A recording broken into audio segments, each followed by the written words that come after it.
Hello viewers, this is episode 63 of my Let's Play War in the East. I am Gilmer and I'm playing the Soviets, and it is May 28th, 1942, turn 50, and we're playing the Grand Campaign. I don't know if I said that, but I've said it often enough that most people know it by now.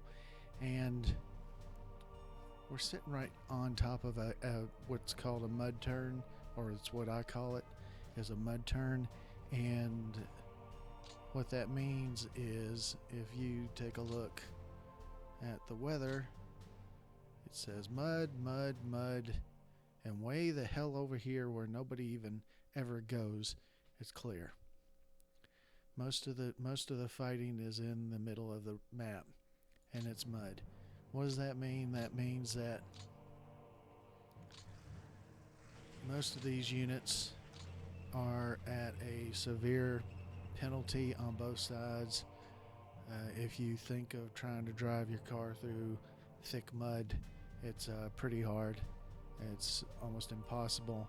Well, think of that, and then think of tanks and things like that. Tanks probably do better than just a regular passenger vehicle in mud, but it plays hell. It exhausts your troops and everything else. So the combat values during the mud turns are way down, and accordingly we don't have as many attacks, because everybody knows not to attack during a mud turn, because you're going to lose.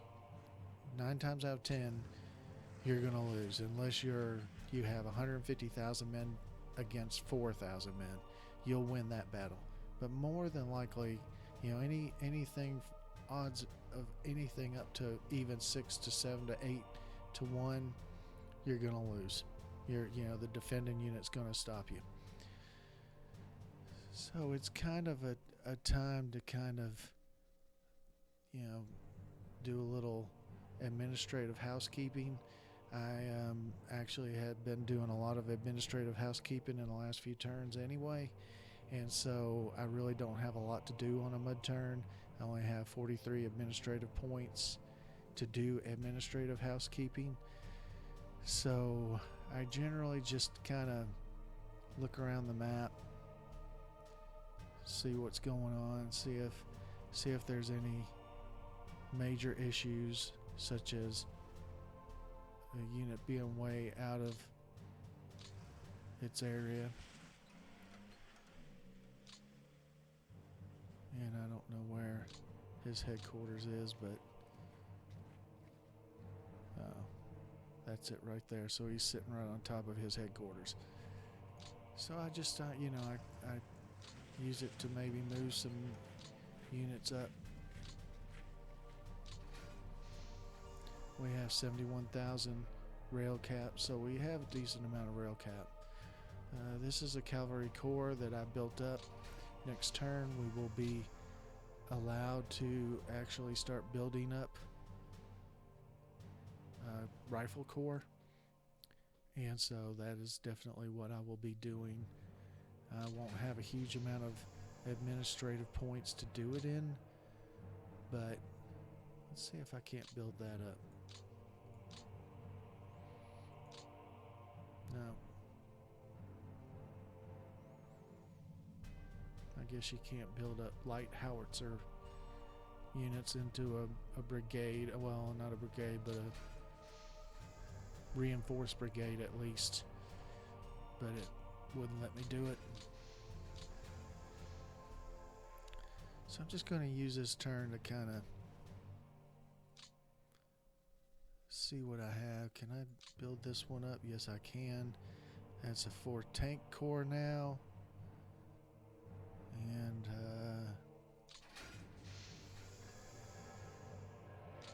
I can't take him off the train because he only has a 14 of these strategic points, or whatever they call them. You start out with 100 and you use up 15 to get them off the train. So, but I can attach him to somebody else other than Stavka, which I will attach him to the 65th Army, which I just moved down here. And This is a really big front. So anyway, let's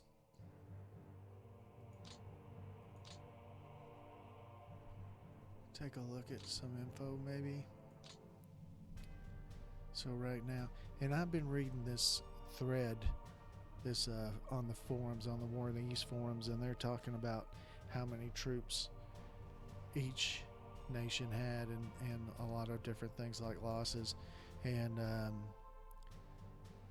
this is very low, but this is pretty low as well. But the Soviets, they said, had somewheres of upwards to 25 to 30 million men in the service, at least during World War II, and so they don't have that many in my pools, but they adjusted losses as well to kind of offset that. A lot of people don't like that because they say it's unrealistic, and so even so, 7 million to 3.5 million. I would say I'm in decent shape for manpower, which means, and they were saying some things that were just, I mean, it's amazing to me some of the stuff that happened during World War II, like the Soviets would just keep on attacking no matter what. Similar to the approach I've taken, in that I feel like I can keep attacking even in many cases where I will probably lose, because it helps. It's kind of attrition to the German units to lose their experienced units or men or material or what have you. But the Soviets just did it. They were just constantly attacked, and eventually they just wore the Germans down, which I've mentioned previously. They would lose, maybe, I don't know, upwards of 150 or 200,000 men in 1 week. And I mean, that is amazing to me that they're actually still as populated as they are, and they lost that many people. I mean, they lost a lot of people in World War II, and yet they still have hundreds of millions of people living in the Soviet Union. I know it's vast. I know it's a huge, I mean, I call it the Soviet Union, Russia now, but in Russia and the surrounding states that used to be the Soviet Union, they just had, an awful lot of people living there. So anyway, so they were able to absorb the kind of losses they did. I mean, if World War II hadn't happened, so the Soviet Union might have, and if the Soviet Union had stayed together, they might have 600 or 700 million people at this point, or even more, maybe 1 billion. So I'm going to go ahead and process a turn. I didn't do any attacks myself, and the Germans probably won't do a whole lot of attacks. They'll move some troops around, and we'll interdict their troops, or however you pronounce that, and then they'll probably do maybe 5 or 6 attacks.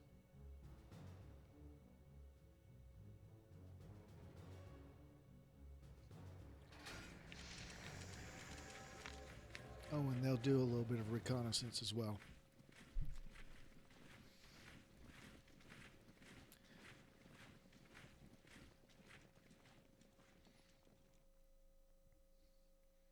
If you haven't been following too closely on my last basically 2 episodes, I had issues with command points, but I have fixed that at this point. So we are, command point wise, we're under the limit for everybody, and we're in pretty good shape. Better shape than we were. Tremendously better shape. I was way over command point limits in a lot of my areas. A lot of my core headquarters were over the command point limits, but now we've corrected that essentially, and now I'm having a lot more units.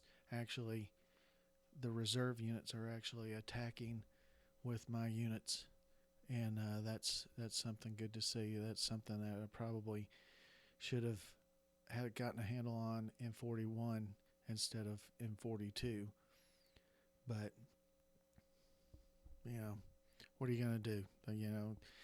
I've played the game. I'm not gonna restart it. I'm not gonna go back and redo 50 turns.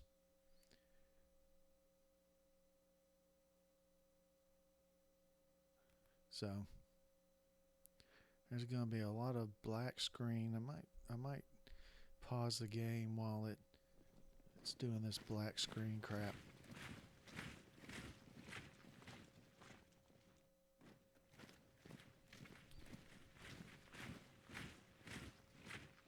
No, we'll leave it. We'll leave it because you never know when the turn's going to start up and they're going to start attacking or moving around or what have you. And look, 6/4/1942. I can now make regular rifle core.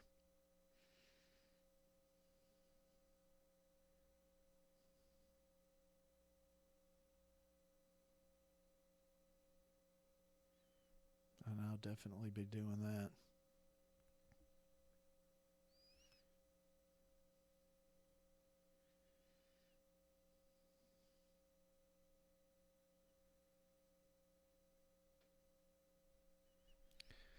I don't know. It seems like these turns. I mean, the turn process before the actual unit movements, where they're going through the logistics and the supply and all that, that goes pretty quickly. This part goes pretty kind of slow still. And I don't. I guess it's just the way the game is programmed. That's just the way it's going to work. But it seems like we do a lot of waiting.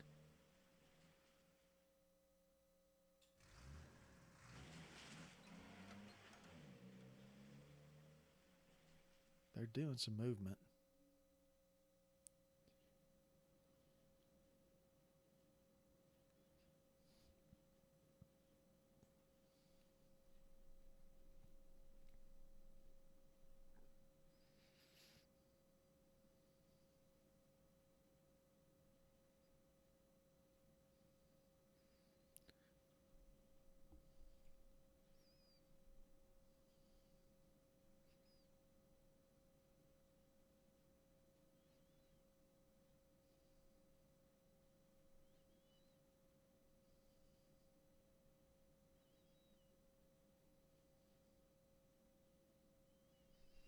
And it just sits here and thinks, plans out its movements.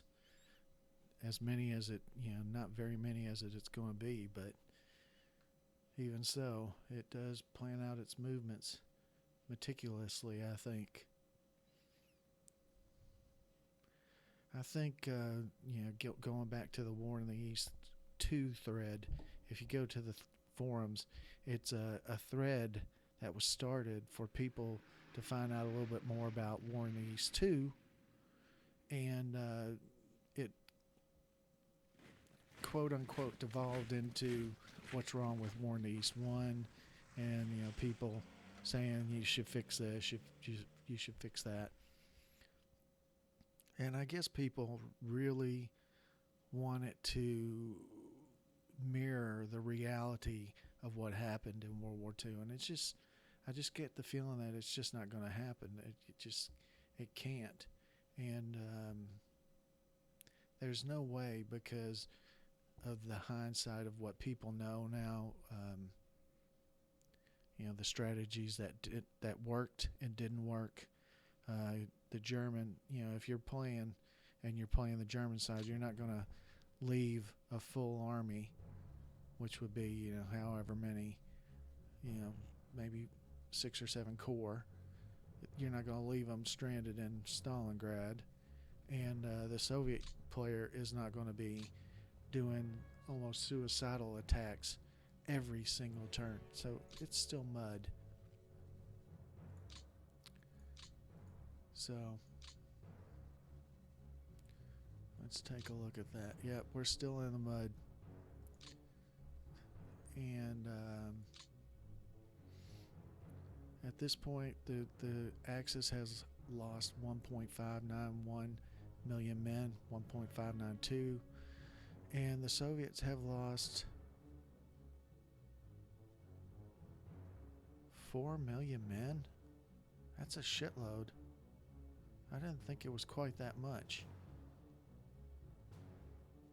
Yeah, well, I guess it is. But what are you going to do? So I have 208 administrative points. So what I am going to do is I'm going to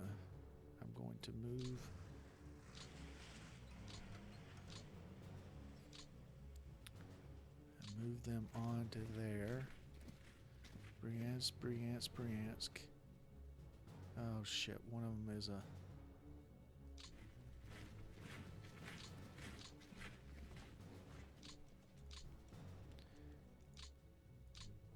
Let's just see how this works. How well it works. And I'm going to build them up into a core.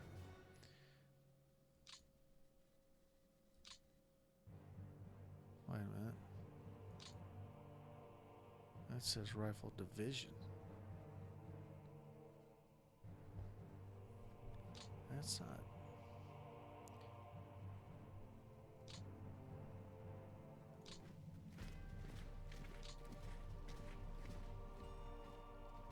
Rifle Division, Rifle Division, Rifle Division. Rifle Corps, there we go. So that's what I want to start doing. And you can't really tell at this stage because it's a mud term, but Rifle Division, Rifle Division. And what we need one more Rifle Division. Okay. Rifle Corps. So that's how that works. Now it's just a question of Coastal Army, Coastal Army, Coastal Army. 2 of them are brigades. That's not cool. Rifle Division, Rifle Division, Rifle Division. They're not all. Let's put him in the 3rd.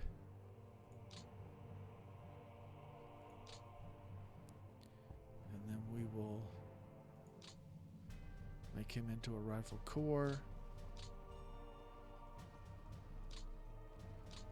Actually, I'm going to move them back just to protect them for now, so that when let's see, next turn will be a clear turn, so that's going to be a lot of attacks by the Germans initially, and then it'll be our turn. All of these excuse me, Mountain Division, Guards Rifle, Rifle Division. I wonder if they'll let me build that up. No.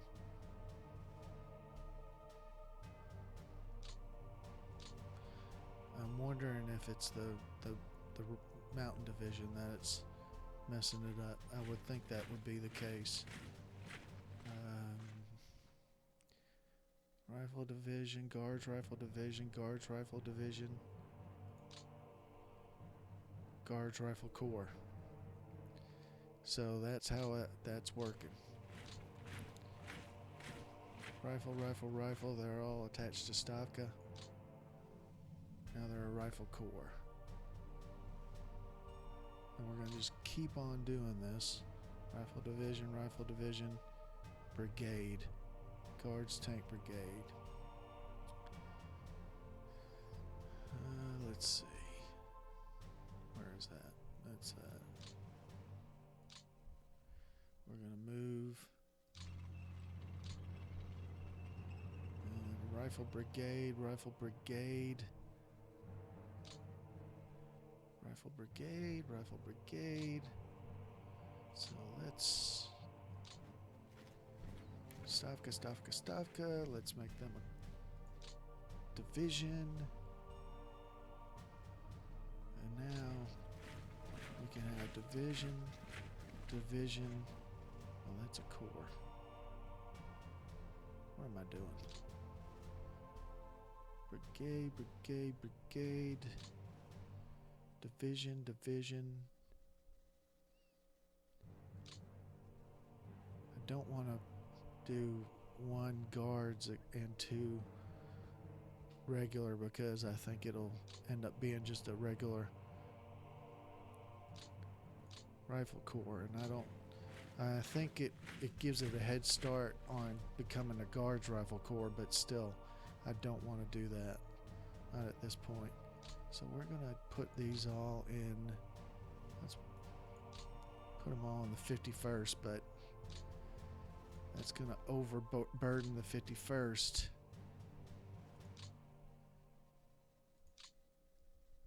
So let's go to the 51st. Yeah, it's a little overburdened. So we'll take some of these brigades out and put one of the brigades in 3rd Airborne.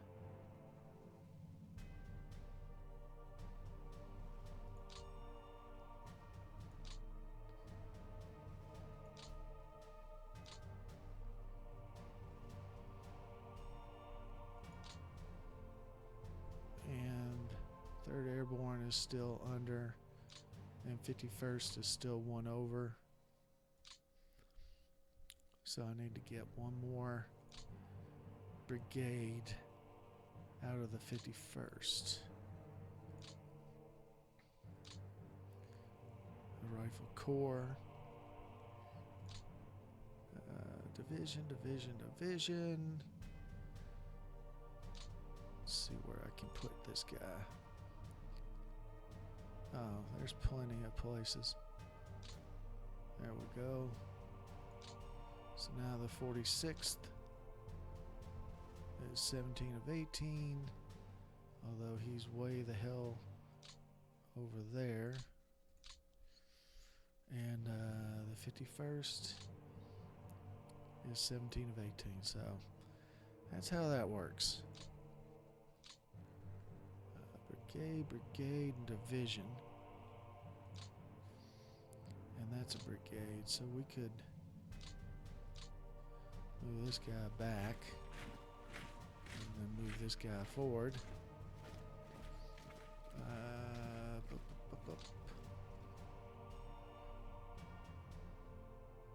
What did I do? Brigade, wait a minute, that's not the one I was doing. This is, no, that's not it. What the hell was I doing? Oh well. I thought I had it all figured out.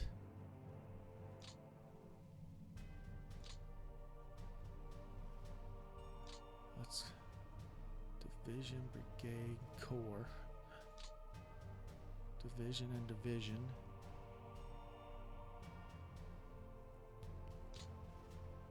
And division. So if I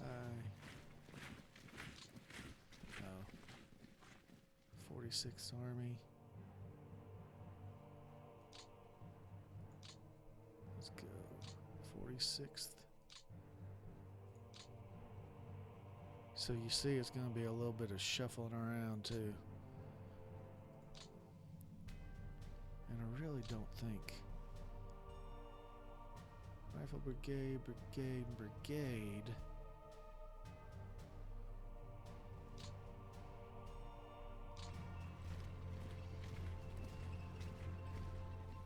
46th Army is over the limit. So that we'll move this. I hate it when I do that.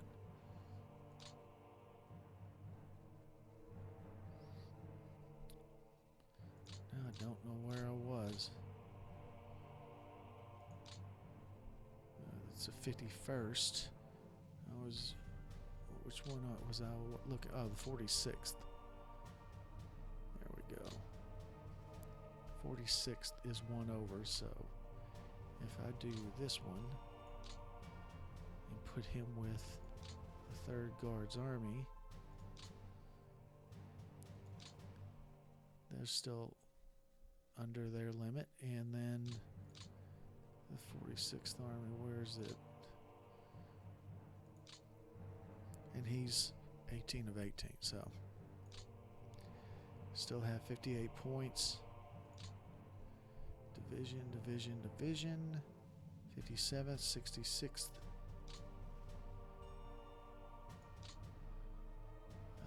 Where's the 66th? Oh, I can't attach him to 66. He's already attached to it. And 57th is right at its limit. So if I do 66th, it doesn't really matter, does it? Because one or the other is going to be over the limit.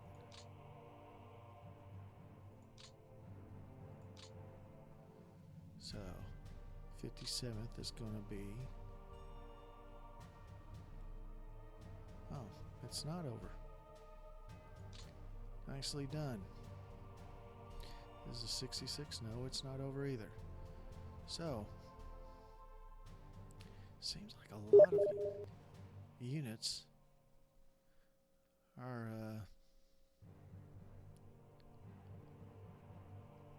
have somebody calling me, or not calling me, but IMing me. Seems like a lot of units are attached to the 66. Oh no, wait a minute. I know why, because I have 2 headquarters selected. There we go. Alright, so division, brigade,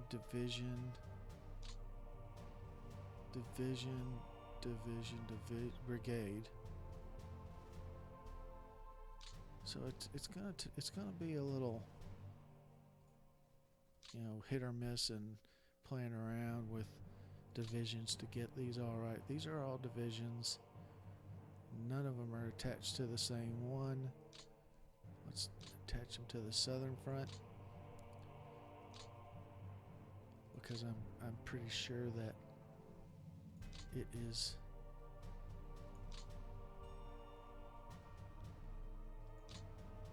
there we go. And we're left with 15 points. So that's pretty much it for this turn, and actually this episode probably as well. I will see you next time. Thank you very much for watching. Next turn and next episode, we're going to have a clear weather, and there will be a lot of attacks on both sides. So I will see you then. Thank you very much for watching.